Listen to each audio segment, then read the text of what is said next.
Paz do Senhor, amém? Amém. Paz do Senhor, Eloá? Paz, Senhor. Vamos esperar o povo estar entrando aí na live. Culto da palavra hoje, né? Hoje eu trouxe uma convidada muito especial, minha cantora preferida, Eloá. Cantora Eloá hoje no culto da palavra, né, Eloá? Na nossa casinha, tá bom? Você que está entrando aí, vai compartilhando esse grande culto. Deus tem uma palavra para o seu coração, Deus tem uma palavra para a sua vida, tá bom? E esse culto da palavra é especial. Hoje nós vamos ter a participação da cantora Eloá, tá? Antes dela cantar, a gente vai estar orando a Deus, tá bom? Para dar início a esse culto maravilhoso. Eu quero que você fique comigo aí, que Deus tem uma palavra muito especial, tá? Para o seu coração, para a sua casa, para a sua família, tá bom? E vai compartilhando aí, vai convidando os amigos, tá? Vamos orar para Eloá cantar? Amém, Eloá? Amém. Então vamos orar a Deus aqui para a gente dar início a esse culto da palavra, tá bom? Assembleia de Deus, Ministério Resgate, pastor presidente, pastor Charles de Oliveira, tá bom? É o nosso pastor presidente. Hoje ele nos confiou esta oportunidade. Vamos orar a Deus aí para a gente dar início a esse culto da palavra, que eu quero ouvir Eloá cantando, tá bom? Vamos orar. Querido Deus, Pai, te rendemos graça e queremos lhe pedir, Senhor, perdoa pelas nossas falhas, perdoa pelos nossos pecados. Toma este culto, Senhor, nas tuas mãos, Senhor. Que o Senhor venha se fazer presente em nosso meio, que o Senhor venha fazer o teu querer. Toma o primeiro lugar deste culto, fica conosco, aqueles que estarão nos assistindo, Senhor. Visita cada lar, visita cada família, e que o Senhor possa operar de uma forma muito especial nesta noite, Pai. Eu te peço, eu te suplico e desde já também lhe agradeço em nome de Jesus. Amém. Irmãos, nós estamos na nossa casa. Qualquer coisa, como estamos em casa, entendeu? Pode tudo acontecer, tá bom? Mas estamos aqui para fazer a obra de Deus, transmitir uma palavra para o seu coração, para a sua vida, para a sua família. E vai compartilhando aí, vai compartilhando esta live, vai convidando seus amigos para participar. Eu tenho uma palavra poderosa para o seu coração, uma palavra que Deus tem falado comigo já há bastante tempo, tá bom? E vamos ouvir então cantora Eloá com a sua oportunidade, amém? Amém. Vai, Eloá, é que fala? A paz, Senhor. Amém. Chega pra cá, chega pra cá. É porque eu tenho que ver ali.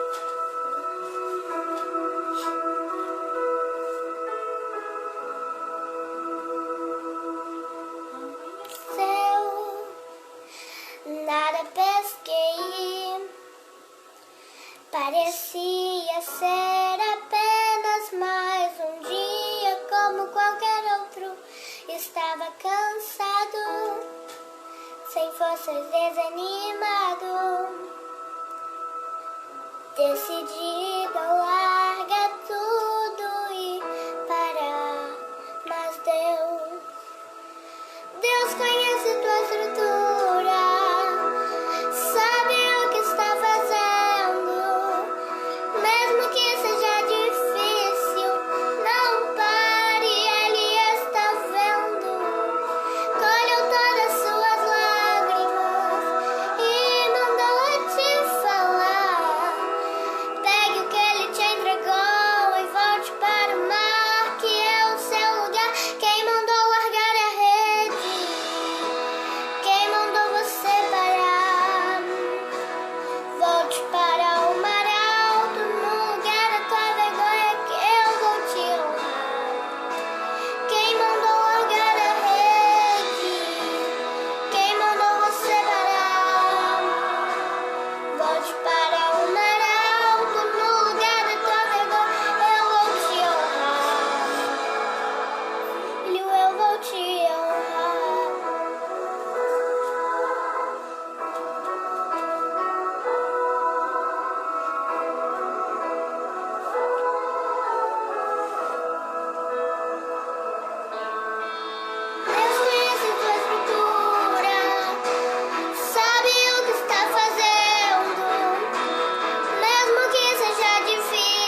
Amém.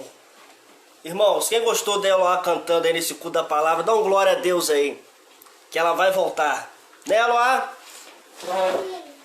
Queridos, eu quero compartilhar com os irmãos o livro de Juízes, capítulo de número 6, e versículo de número 18, tá? Vai compartilhando aí, eu tenho uma palavra para o seu coração, tá bom? Livro de Juízes, capítulo 6, versículo de número 18, uma palavra que Deus tem tocado no meu coração. Eu falei um pouco dela ontem na Assembleia de Deus, Ministério Resgate, em Miguel Pereira, na direção evangelista Sérgio Leandro, tá bom? E eu quero trazer um pouco desta palavra ao coração também de todos, tá? Estou aqui na minha casa, estou aqui no meu recinto, qualquer coisa, irmão, se acontecer qualquer coisa, não se preocupe não, tá bom? Estou aqui na minha cozinha aqui, num cantinho aqui reservado, tá? Mas eu tenho uma palavra para os irmãos, livro de Juízes, capítulo de número 6, versículo de número 18, a parte B deste versículo, tá? Que diz assim: eu esperarei até que voltes. Eu esperarei até que voltes.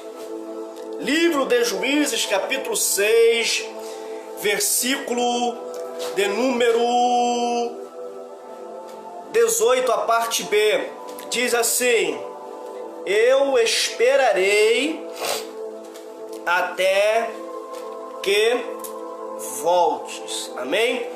Queridos, nós estamos diante de um texto bastante conhecido da igreja que fala sobre Gideão, tá? Nós vamos aprender algumas verdades aqui que o grande líder Gideão, ele tem para nos oferecer, tem para nos dar um direcionamento. E para a gente começar a caminhar no texto e chegar dentro daquilo que nós verbalizamos na noite desse dia, nós vamos ver que o livro de Juízes é um livro que vai contar a história um pouco tensa do povo de Israel. Por quê? Porque todas as vezes que Deus levantava um líder, para libertar Israel da mão da servidão, da mão daqueles que oprimiam, e quando aquele líder ele viesse a falecer, Israel voltava o que era fazer a mal aos olhos do Senhor. No capítulo 6, no versículo 1, diz assim: porém os filhos de Israel fizeram o que era mal aos olhos do Senhor, e o Senhor os deu na mão dos midianitas por 7 anos. Tá? Observe, o Senhor os deu na mão dos midianitas por 7 anos. Não é porque Deus entregou, entenda bem, não é porque Deus entregou o seu povo de mão beijada para o inimigo. Mas o que aconteceu, Ayrson, é que Deus se afastou de Israel. Então, é simples entender. Quando Deus se afastou de Israel, o inimigo prevalecia. E com isso, prevalecendo os midianitas, diz o texto, Israel, o povo de Israel fez covas, fez cavernas nos montes, versículo 2, e fortificações. Para quê? Eles fizeram isto. Aí você vai entender no versículo 3 e no versículo 4, que diz assim: porque sucedia que, semeando Israel, subiam os midianitas, os amalequitas e também os do Oriente contra eles subiam. Punha-se contra eles no campo e destruíam a novidade da terra até chegar a Gaza, não deixando mantimento em Israel, nem ovelhas, nem bois, nem jumentos. Então, quando Israel fazia o que era mal aos olhos do Senhor, o Senhor entregou na mão do inimigo, afastou de Israel. E agora, o seu inimigo, na época da colheita, a Bíblia diz que na época da colheita, eles se punham contra Israel. Ou seja, Israel semeava, Israel cultivava, Israel cuidava, mas na época da colheita, o inimigo vinha, se punha contra Israel. Como é isto, Alisson? O povo medianita é um povo do deserto, é um povo nômade, não tem moradia. Então, eles vinham e se instalavam no campo de Israel. Aonde que eles se instalaram? Na terra da promessa. Você vai ver que eles estão aqui, eles estão em Canaã, a terra que manda leite e mel.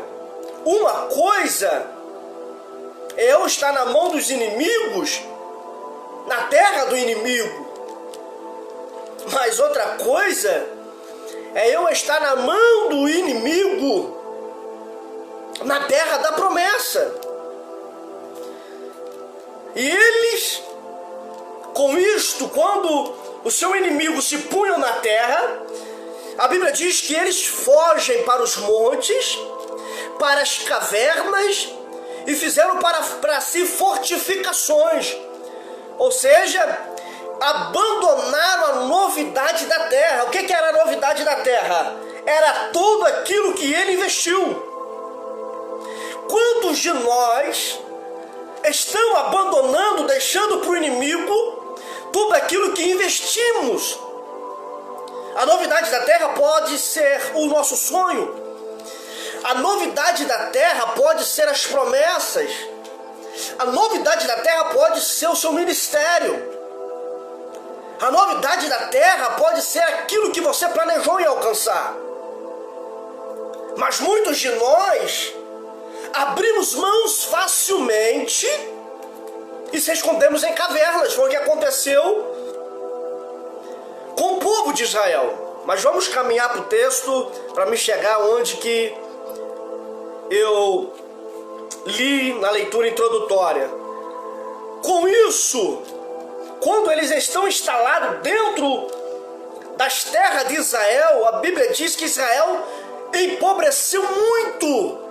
Com a pobreza trouxe a fome, com a fome trouxe morte. Morte aonde? Dentro da terra da promessa. E os filhos de Israel clamaram ao Senhor. A Bíblia diz no versículo 8 de Juízes, capítulo 6, que os filhos de Israel clamaram ao Senhor por causa da opressão dos midianitas. Quando eles clamaram ao Senhor, o Senhor levantou um profeta. E o profeta profetizara sobre a vida de Israel, sobre aquele momento caótico, sobre aquele momento de tristeza, sobre aquele momento de angústia. Mas interessante é que no meio toda essa situação de crise, no meio de uma situação que muitos abandonaram o ministério, trazendo para o campo espiritual, que muitos abandonaram a novidade, os seus sonhos, os seus planos, o seu objetivo, aquilo que almejou alcançar. A Bíblia diz que um homem, por nome Gideão, filho de Joás, onde esse homem estava? Malhando trigo no lagar, versículo de número 11.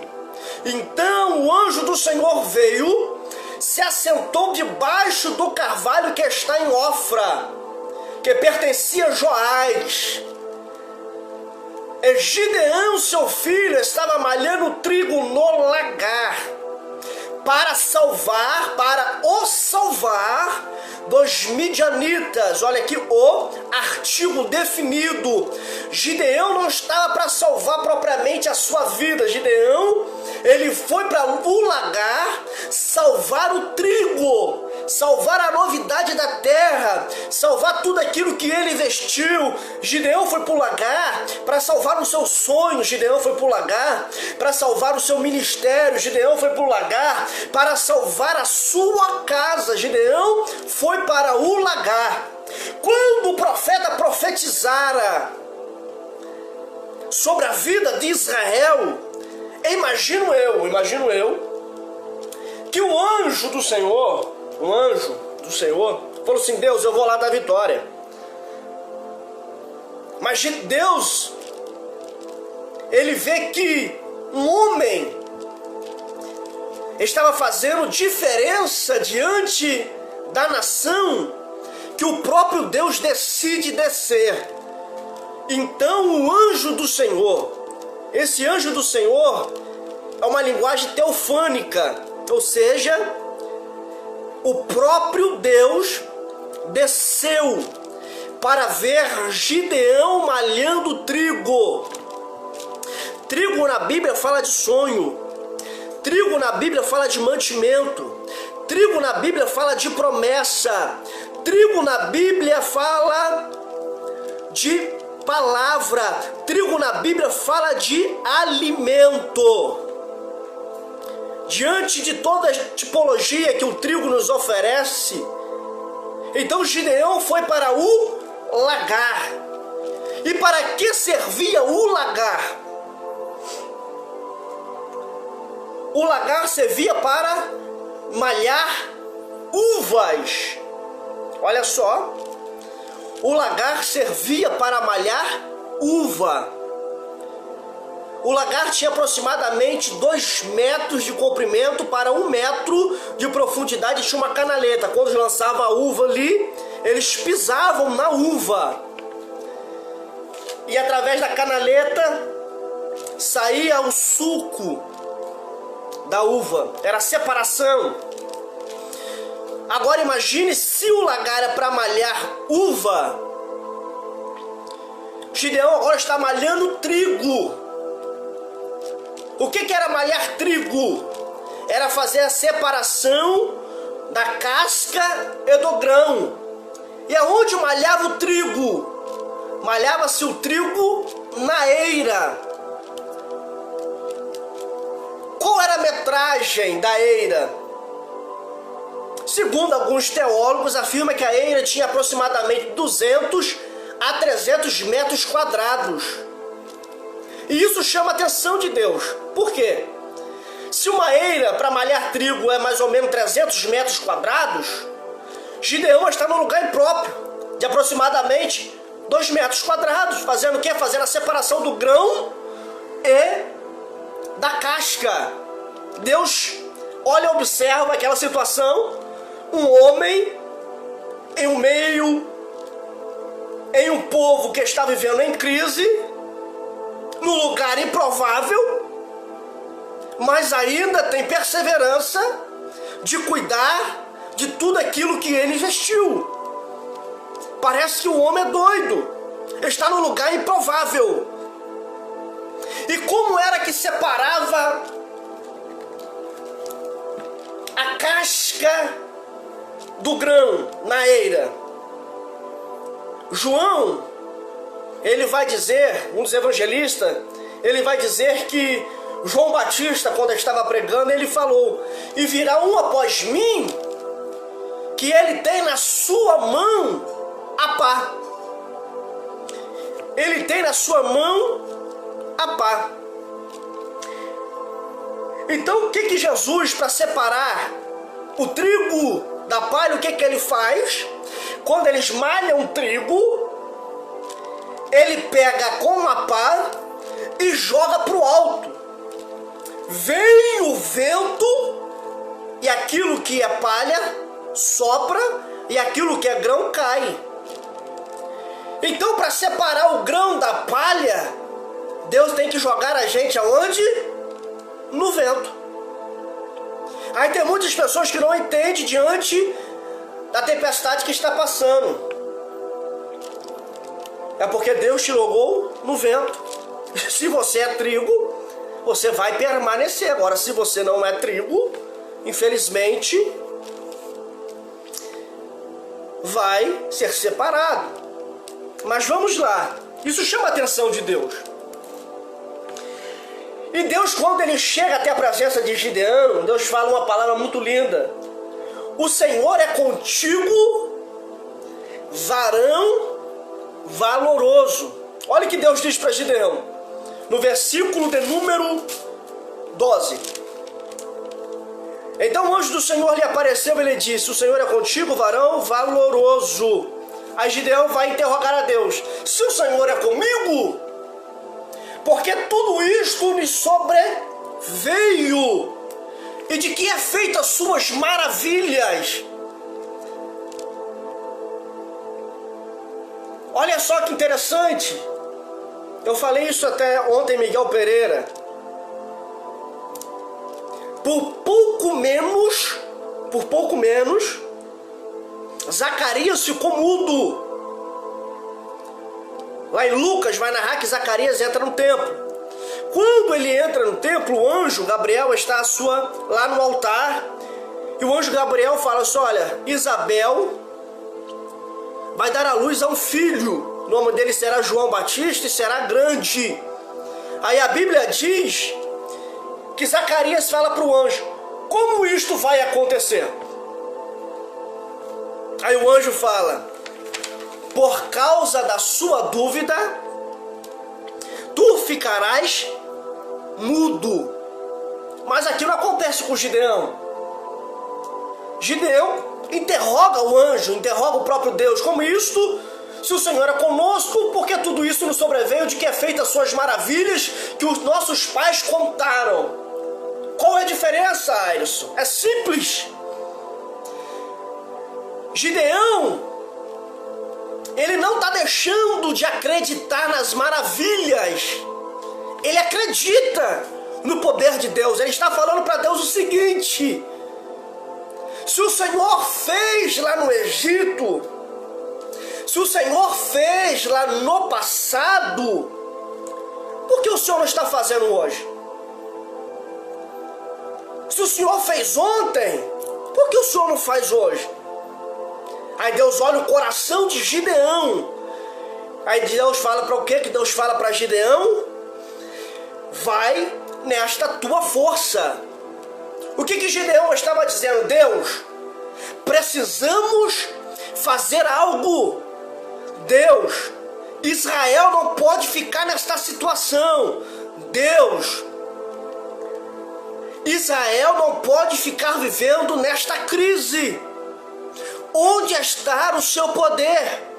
Onde estão as suas maravilhas? Aí Deus fala para Gideão: vai nesta tua força. Não te enviei eu? Aí Gideão fala: Senhor, eu tenho uma coisa para te falar. Então fala, Gideão.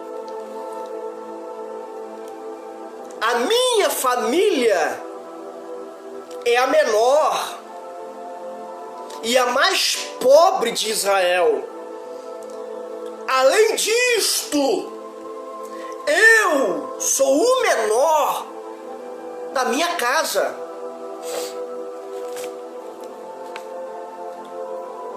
O que Gideão ele quer dizer para Deus? É uma coisa muito simples da gente entender. Diante da tradição, diante da cultura judaica, nenhum filho, nenhum jovem mais novo, ele pode assumir o posto de liderança, passar por cima do seu irmão mais velho. Vai lembrar-me lá de José, quando em Gênesis 37, quando José tem um sonho, ele fala assim: o sonho e a lua e as 11 estrelas se inclinavam diante de mim. Aí um dos seus irmãos diz o quê? tu reinarás sobre nós? Era cultura, era tradição, jamais. É isso que Gideão estava dizendo. Quando Samuel foi à casa de Jessé, o belenita, falou assim, daqui Deus tem provido um rei. Jessé passou quem? Os teus filhos mais velhos primeiro. Era a tradição. Aí Gideão estava dizendo que, Senhor, eu sou o menor da minha casa, a minha família é a família de Benjamim, a família caçula. Não tem como. A tradição não deixa. A cultura não deixa. Ei, tem uma coisa. Tem muitas pessoas que estão deixando de viver outro nível porque está preso à tradição.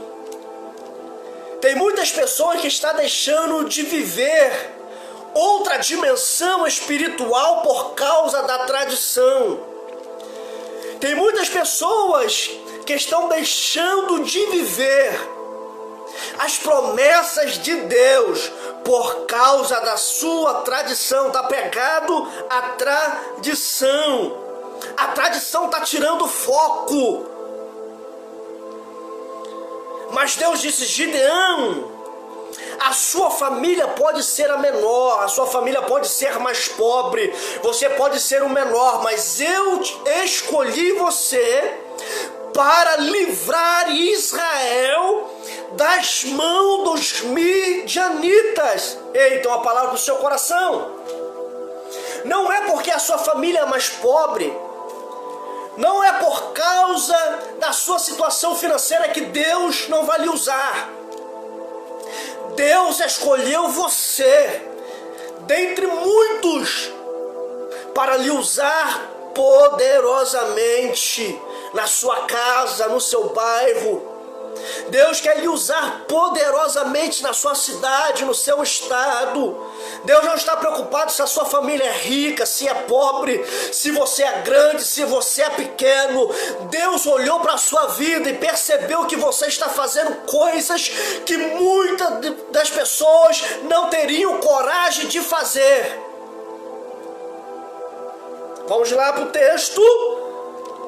Aí Deus falou assim, eu escolhi você e vou entregar Israel nas tuas mãos. Quando Gideão ouve esta palavra,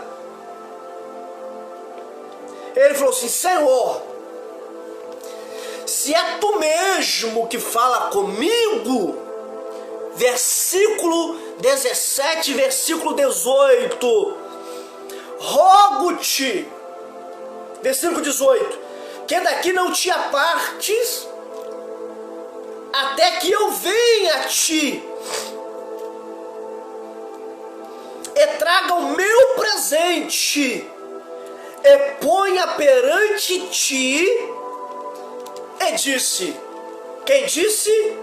Deus disse, eu esperareis até que volte. Vamos ler o versículo 17, só para a gente entender esse texto aqui. Versículo 17, ele lhe disse, se agora, Senhor, tem achado graça aos teus olhos, ele está dizendo, Senhor, se realmente sou eu que o Senhor quer usar para livrar Israel das mãos dos midianitas, dá-me um sinal de que és o que fala comigo, Senhor. Gideão está dizendo, se é tu mesmo que está falando comigo, se é tu mesmo que está falando e vai entregar Israel nas minhas mãos, dá-me um sinal. Qual é o sinal que Gideão pede? Para Deus ficar. E isso me chamou bastante atenção. Que Gideão vai fazer alguma coisa diferente do que eu faço, diferente do que você faz. Nós queremos um sinal. Qual é o sinal que nós queremos? É que Deus mostre alguma coisa. Não é isto? Muitas das vezes queremos um sinal. Deus, se é tu mesmo que fala comigo, me dá um sinal. vai chover hoje? Vai chover. Senhor, se tu mesmo que falas comigo, faz igual José. Deus, permita que o sol pare. Senhor, se é tu mesmo que fale comigo, fala comigo em sonhos, em visão, me dá um sinal. Mas Gideão não. Ele falou assim, Senhor, dá-me um sinal da sua aprovação. E qual era o sinal? Esperar. A aprovação de Deus não está em nos mostrar nada, é esperar aquilo que temos para oferecer. Versículo 18: Senhor, não te aparte até que eu venha e traga o meu presente. Aí Deus fala, eu esperarei até que voltes. O que Gideão foi preparar? Versículo 19: E entrou Gideão e preparou um cabrito e bolo asmo. Bolo aqui, em outra tradução, quer dizer pão. Gideão vai para sua casa, ele deixa o anjo do Senhor, o próprio Deus, ele vai para sua casa, pega o cabrito, imola o cabrito, prepara o cabrito, e conforme o cabrito vai estar sendo preparado, ele vai preparar o pão. E é interessante que não foi uma coisa tão simples, teve tempo, gastou tempo no preparo, mas o anjo esperou. E isso me chama bastante atenção, é que o anjo não está preocupado com o tempo, mas o anjo está preocupado com a qualidade daquilo que eu estou oferecendo. O anjo do Senhor, ou seja, o próprio Deus, não está preocupado com o tempo, mas ele está preocupado com a qualidade daquilo que estou oferecendo. O que vai determinar o meu nível não é o tempo de igreja. O que vai determinar o meu nível não é o tempo de ministério. O que vai determinar o meu nível não é o tempo de pastoreio. O que vai determinar o meu nível não é o tempo que eu prego. Não é o tempo que eu lidero. Não é o tempo, mas sim a qualidade que eu oferto, na qualidade daquilo que estou oferecendo. Qual é o sinal? Não é mostrar. O sinal da aprovação de Deus é quando Ele espera eu trazer o meu presente.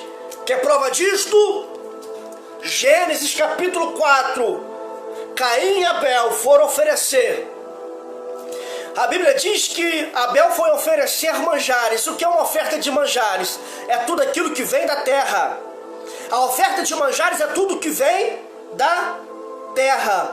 E toda a oferta ela é tridimensional. Ela é dividida em 3 partes: oblação, libação e azeite.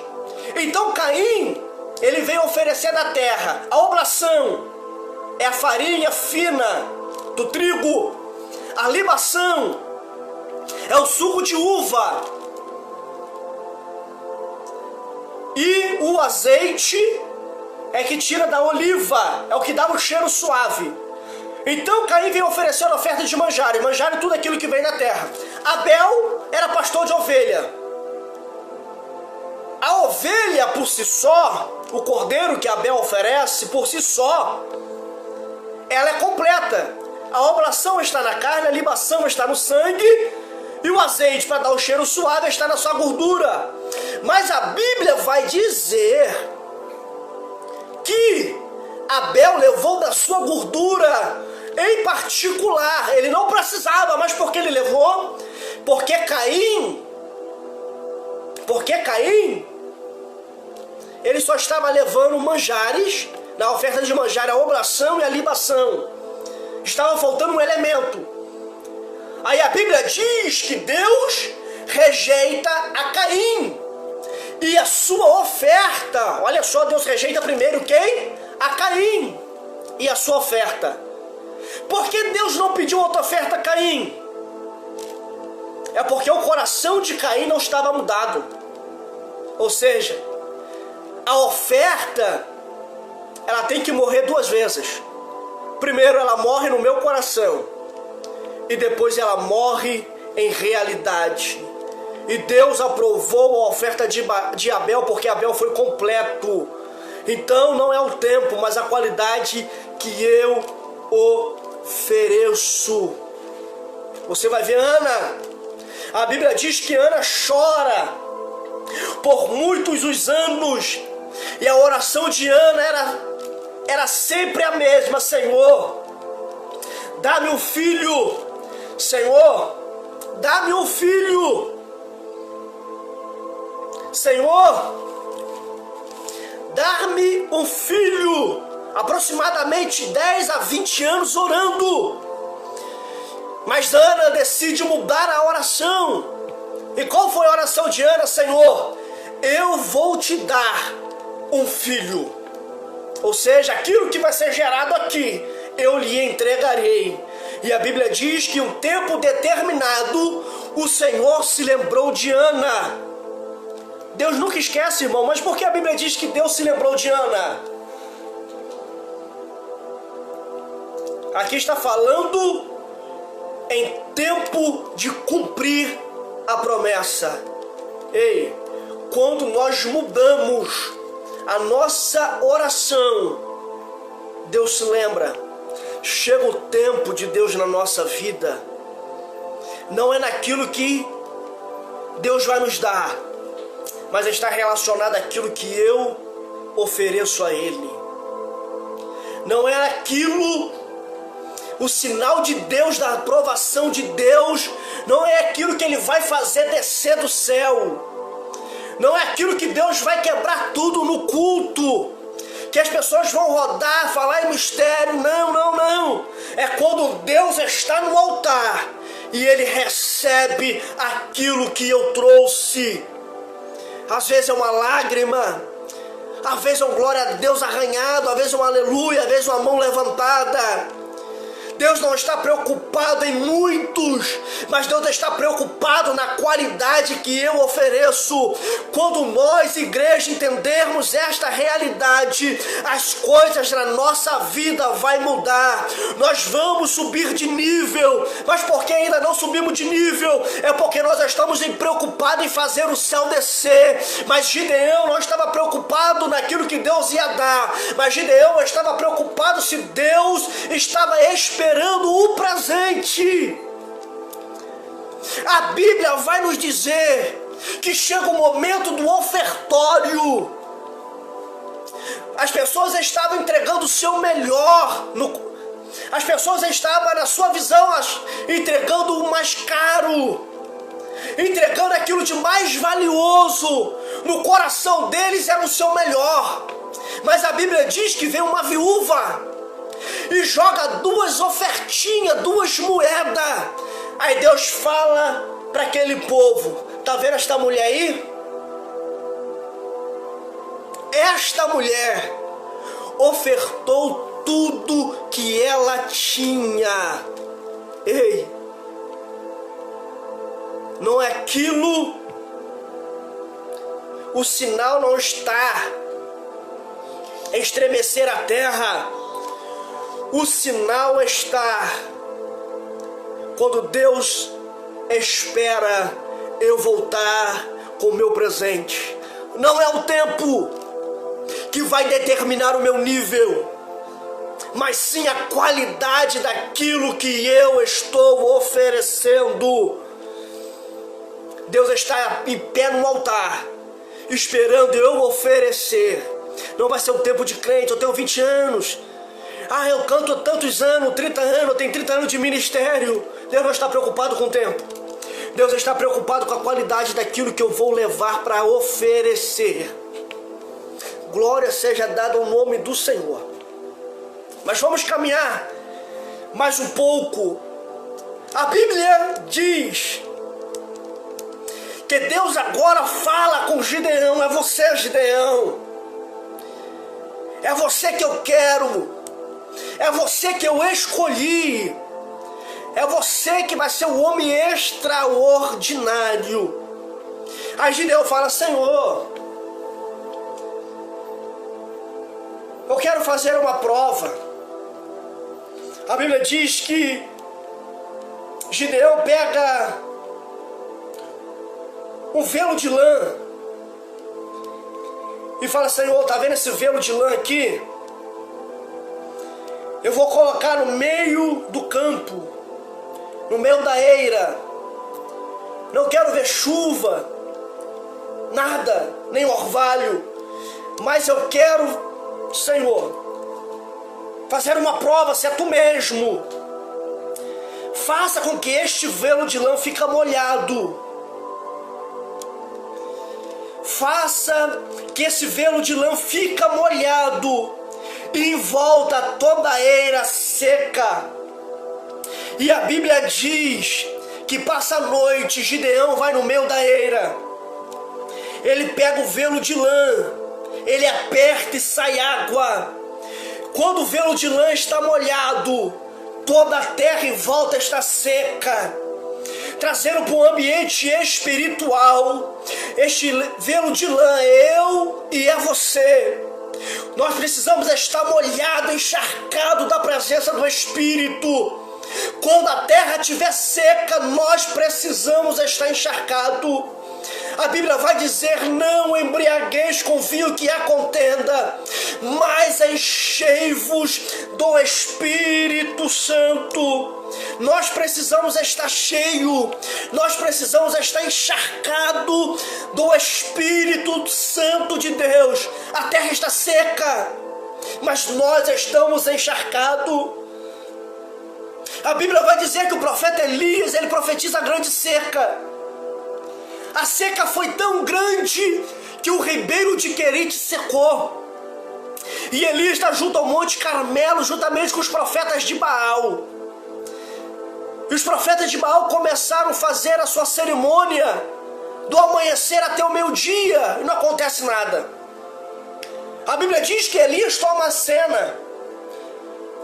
Elias prepara o altar, coloca ali o bezerro, e ele chega e fala assim: eu quero água.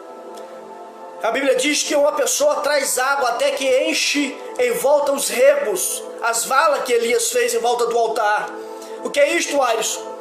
Em meio à sequidão, sempre vai ter alguém que vai ter água.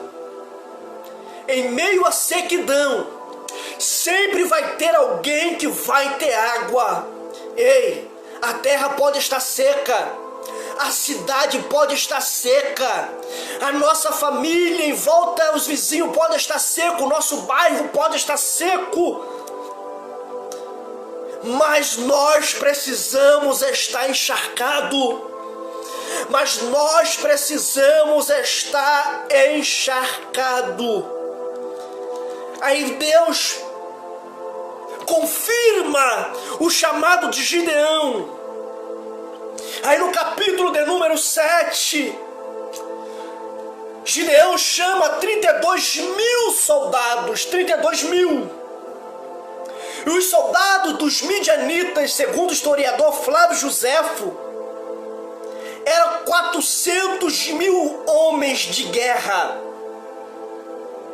Eram 400 mil homens de guerra para 32 mil. Só que Deus olha para 32 mil homens. Deus fala com Gideão: Gideão, tem muita gente aí, Gideão. No versículo 2 do capítulo 7, Deus disse a Gideão: muito é o povo que está contigo, para eu dar os midianitas nas tuas mãos. Versículo 3, agora Gideão, junta o povo. Gideão chama o povo se apresenta, 32 mil. Aí Deus fala: Gideão, grita no meio do povo, grita exército, aquele que é covarde e medrosos, que voltem. A Bíblia diz que voltaram 22.000 homens. Aquele que é covarde e medroso, que voltem. Ei, porque Deus falou, Gideão, aquele que é covarde e medroso, que volte? Porque o medroso, quando ele tem medo, ele contagia em volta. A sua covardia, ele contagia o povo. E Deus falou assim, não, Gideão, é muito povo e eu não preciso dos covardes. Eu não preciso dos medrosos. Esses camaradas aí, manda eles voltarem, é muito povo. Deus estava enxergando aquilo que Gideão não estava vendo. Todo covarde e medroso que está no meio da igreja, ele traz dificuldade para a igreja. Todo obreiro medroso, ele traz dificuldade. Todo pastor medroso que não confia, ele traz dificuldade. Todo líder que tem medo, ele traz dificuldade para o avanço. Aí Deus vendo isso, assim, não, eu não preciso dos covardes e medrosos. Você vai ver em Samuel, a Bíblia vai dizer que Golias, ele apresentava no arraial do povo de Israel pela manhã e pelo atardecer. Quando Golias se apresentava e bradava, dá-me um homem, dá-me um homem, a Bíblia diz que Israel fugia. Quando Golias dava um passo à frente, Israel dava um passo atrás. Quando Golias dava 2 passos para frente, Israel dava 2 passos para trás. O que é isto, Ayrson? Quando nós damos passos para trás, o inimigo entra em nosso território. Quando nós tomamos a atitude de ser covardes e medrosos, o inimigo avança na terra que Deus tem para nós. Quando nós damos um passo para trás e temos medo, o inimigo avança na terra da promessa. Deus não precisa de covardes e medrosos. Deus não precisa de covardes e medrosos. Deus está dizendo, todo covarde e medroso, voltem, vai para a montanha. Você vai ver, o líder Moisés manda 12 espias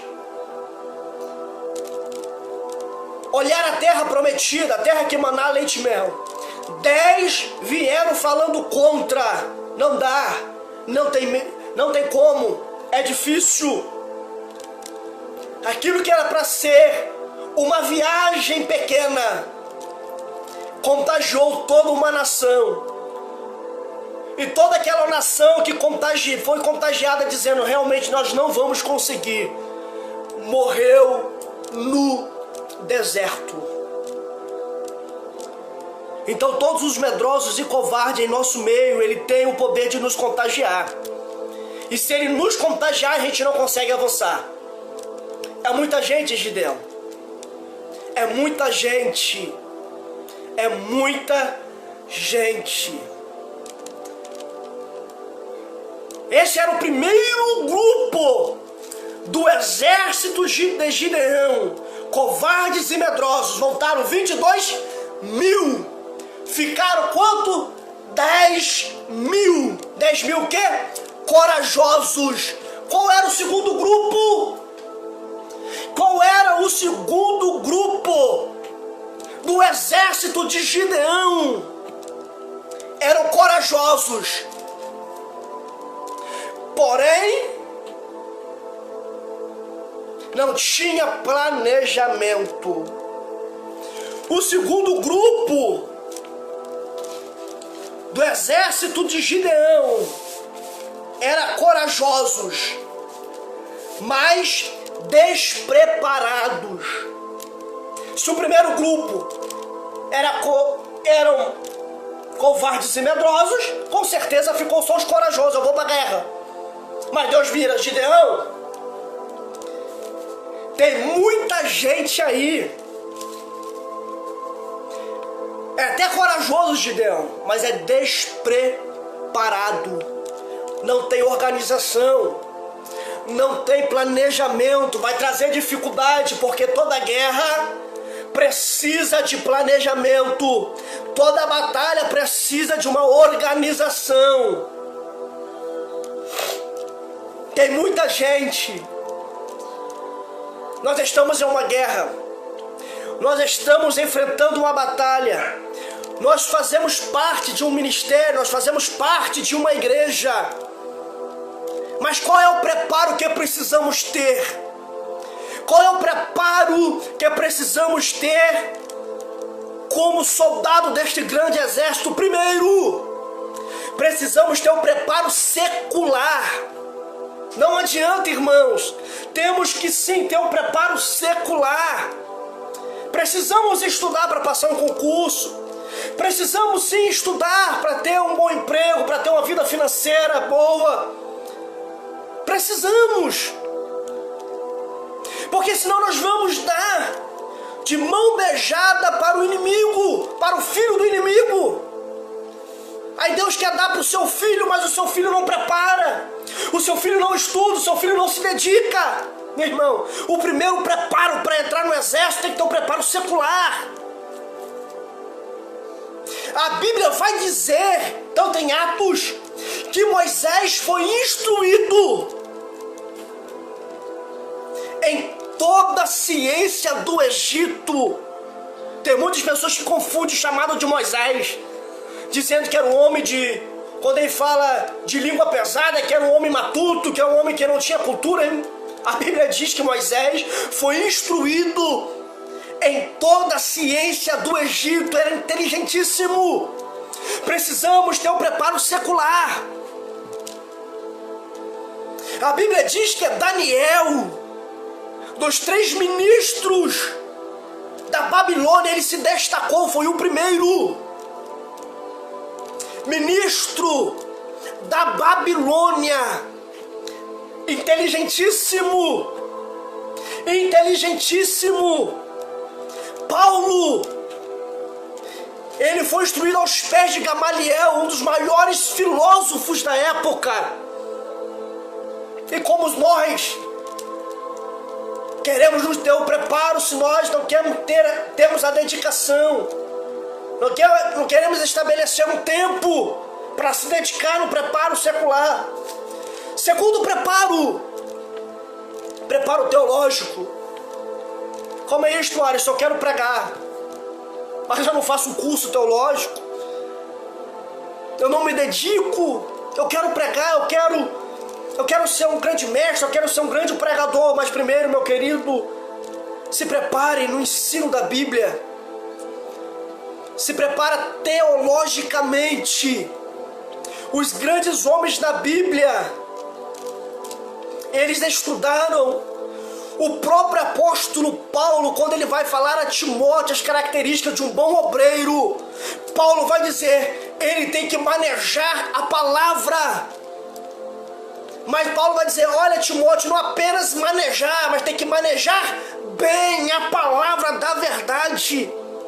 A Bíblia vai dizer que é Daniel, para revelar as visões daquela época, ele estava estudando. Jesus crescia em graça, em conhecimento.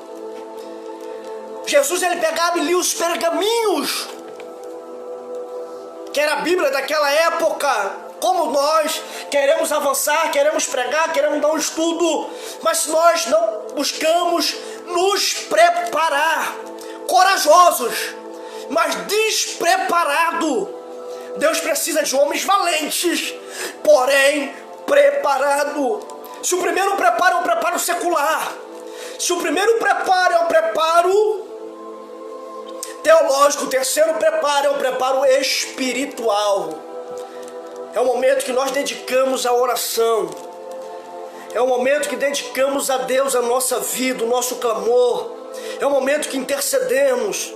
É um momento de comunhão. É um momento que nós temos que ter com Deus. Corajoso. Aí Deus fala: ei, Gideão, tem muita gente. Esses 10.000 até corajosos, mas são despreparados. Aí a Bíblia vai dizer que Deus fala assim: ei, Gideão, leva na fonte para beber água. Aquele que beber como bebe um cachorro, coloca à parte. E aquele que pegar com a sua mão, esse você coloca também à parte. A Bíblia diz que 9.700 homens, 9.700 homens, quando viram a fonte, largaram a sua arma. Quando viram a fonte, largaram a espada, o instrumento de guerra, e saciaram os seus desejos. Mas 300 homens estavam segurando a espada na mão e pegava a água na fonte e trazia até os seus lábios. 300 homens atentos, 300 homens vigilantes. Precisamos ser atentos e vigilantes. Era o terceiro grupo do exército de Gideão. Estamos em guerra, mas não soltamos a espada. Precisamos estar atentos.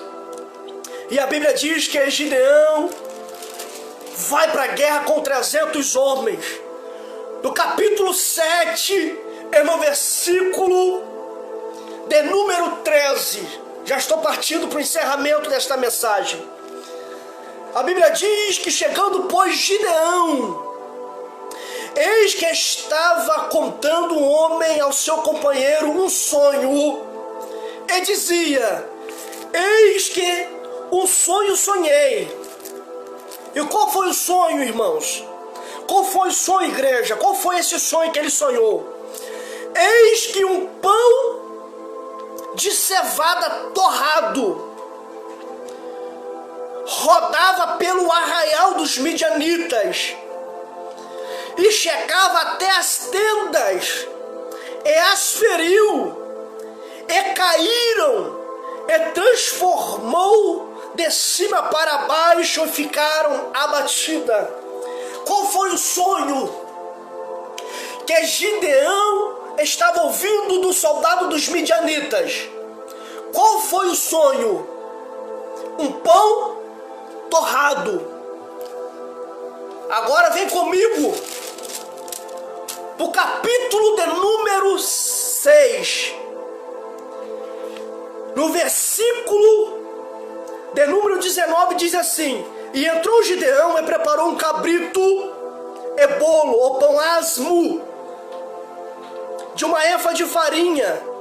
A carne pôs num açafate, e o caldo pôs numa panela, e trouxe até debaixo do carvalho, e apresentou a quem? Apresentou a Deus. Versículo 20. Porém o anjo de Deus lhe disse: toma a carne e os pães asmo, e põe sobre esta penha, sobre esta pedra, e verte o caldo, e assim o fez. Versículo 21. E o anjo do Senhor estendeu a ponta do cajado que estava na mão, e tocou na carne e nos pães asmo. O que aconteceu? Então subiu e consumiu a carne e os pães asmo. Quando o fogo pega no pão, o que acontece? Torra o pão. O que o soldado está tendo no seu sonho? Qual foi o sonho, a visão? Ele sonhou que um pão torrado descia do céu. O que eu aprendo neste versículo? É simples. Deus está usando o que Gideão ofereceu para dar vitória a Gideão. Ou seja, Deus usa aquilo que eu ofereço, ou seja, aquilo que eu ofereço, Deus usa para dar-nos a vitória. Tudo aquilo que eu entrego no altar, toda oferta que eu entrego no altar, toda a qualidade da oferta que eu trago, é aquilo que Deus usa para nos dar vitória. Aí ele vai dizer no capítulo 14: então respondeu seu companheiro e disse: não é isto outra coisa, senão a espada de Gideão. Ou seja, ele sonhou com pão torrado.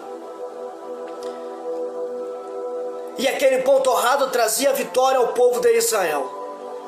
Deus estava usando aquilo que Gideão ofereceu para trazer vitória para o seu povo. Então nesta noite, aquilo que você entrega é isto que Deus vai usar para dar vitória ao seu povo, para dar vitória à sua família.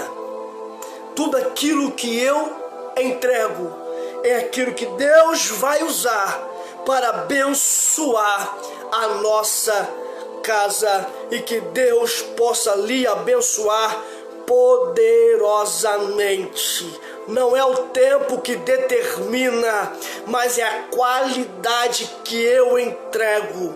Fique com esta palavra. O que é o sinal não é o tempo. O sinal não é aquilo que Deus nos dá, mas é aquilo que eu ofereço a Ele. E aquilo que eu ofereço a Ele, Ele usa para nos dar vitória em nome de Jesus.